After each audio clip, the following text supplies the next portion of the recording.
So I traveled 2,500 kilometers to Europe's secret gravel riding destination that you've probably never heard of. But the road here wasn't a straightforward one. And no, I'm not talking about the fact that I arrived, went to pump my tires up, and my trusty mini pump that I'd had for years finally died. And the closest bike shop to where I am is Decathlon, which is 33 kilometers away. Sadly, this meant I had to take an Uber there and back. Hello, for Cameron? Oh, yes. Thank you.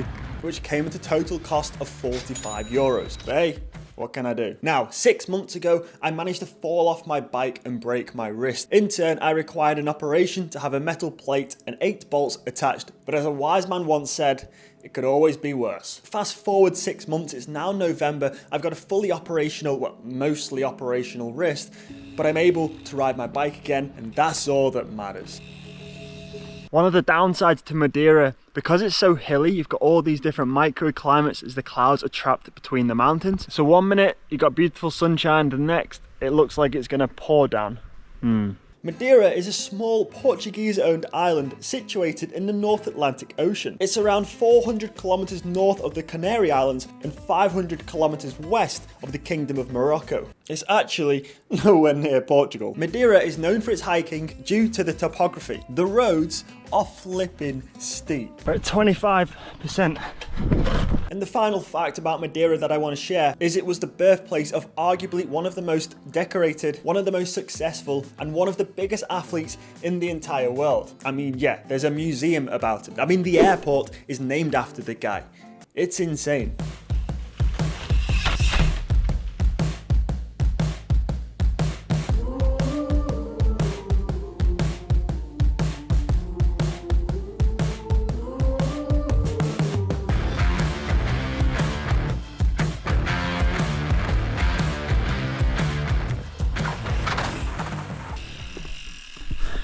I think I've gone wrong here.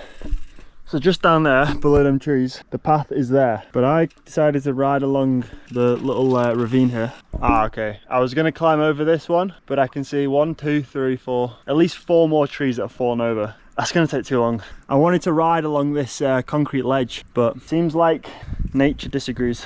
So I'm gonna have to turn around, ride back along this path and go around. Oh. I was looking forward to that. Now, almost the entire island of Madeira is connected by these Levadas, which is basically an aqueduct to transport water from the north of the island down to the south. These were built in the 16th century. There is over 2,000 kilometers of Levadas across the island, and they were built with walking paths next to them, which means there is an absolute maze of paths across the entire island, which are just waiting to be explored by a gravel bike.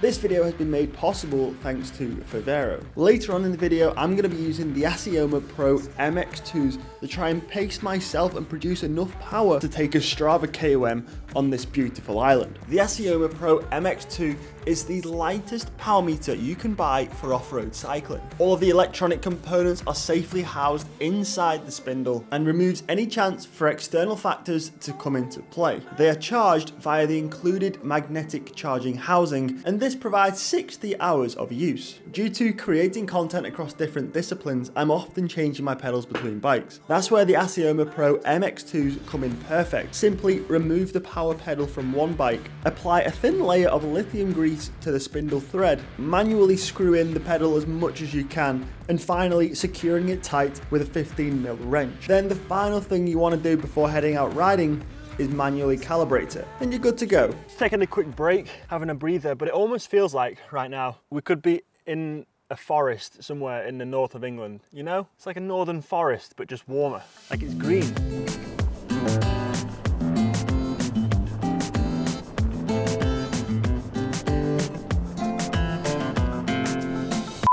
We are somewhere deep in the Madeiran countryside, in the mountains.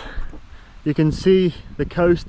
Oh, you can't see the coast, but the coast is down there. These paths, these gravel tracks are amazing. I'm having the time of my life riding down in this descent in particular. However, we're just punctured. This is what happens when you think you're on a mountain bike. You try and jump between gaps.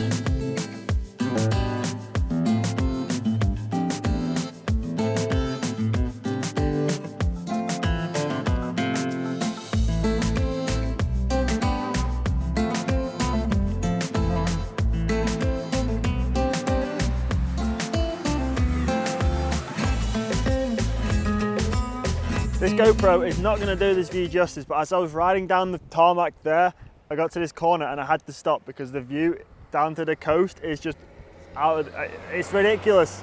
I have no words. Look at it. And it's just so quiet as well. Once we're out of the towns into the mountains, there's barely any cars on the road.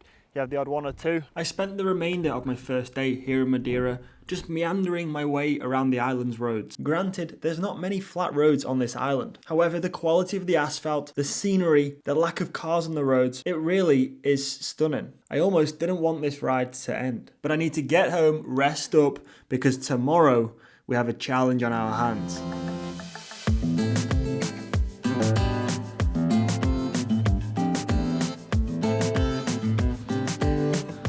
Welcome to day 2 here in Madeira. It rained quite heavy overnight last night. It has stopped raining now. Because we're in the mountains, the weather changes that fast here. But I think the plan today is what I want to achieve out of this trip is I want to take at least one Strava KOM home with me. You know, that way I can stamp my mark on the island of Madeira. There's a couple that I've got my eye on, but I think here, just because of the terrain, because of the mountainous nature of the roads here, no KOM is going to be an easy task. You know, a lot of these roads, even just riding up them on a bike is quite challenging, but I'm up to the task.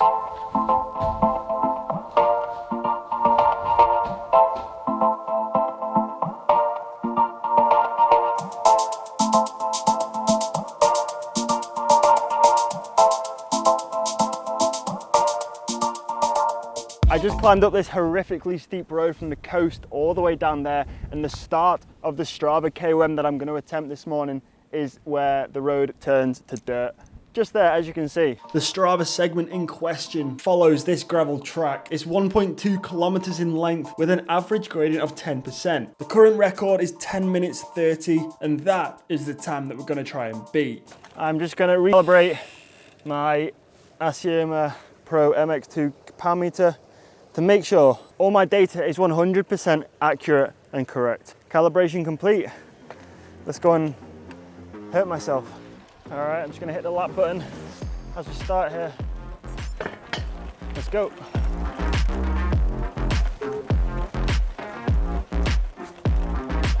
It's really hard to pace on this uneven terrain. Oh wow, just looking for the smoothest line. That's all I'm doing right now.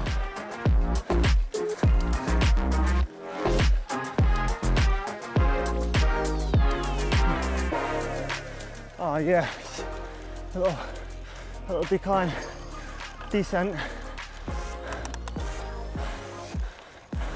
Just gotta watch the front wheel, it's a bit wet and slippy. Okay, nice, made it around safely. Okay, let's go. I mean, these roads, this is incredible riding, but I'm just in pain right now. But I'm trying to appreciate it as much as I can. It was all going so well. The time was good, my speed was good, my power was all right. I was enjoying the views, maybe a little too much, because suddenly, oh my God, have I gone wrong? I think I've gone wrong. I think I've gone wrong.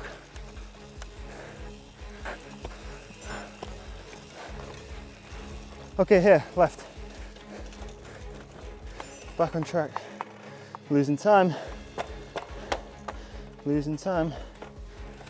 That might have taken us off the Strava segment, but doesn't matter. We're here now. Just gotta keep pushing. Oh, it's getting sandy. This is not good. This is not good to pedal. Go for the middle line, I think.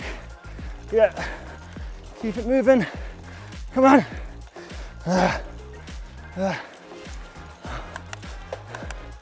Oh my God, I'm cooked. Getting rocky now. Rocky and steep. I need to keep my traction because as soon as I slip, I'm gonna stop. Body weight over the front. Nice. Ah.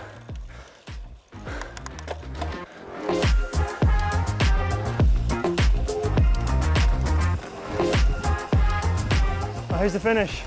Oh yes, hit the lap. 6 minutes 58. Nice. Just under 7 minutes to do that 1.2 kilometers. I think we would have took the KOM. Maybe we have.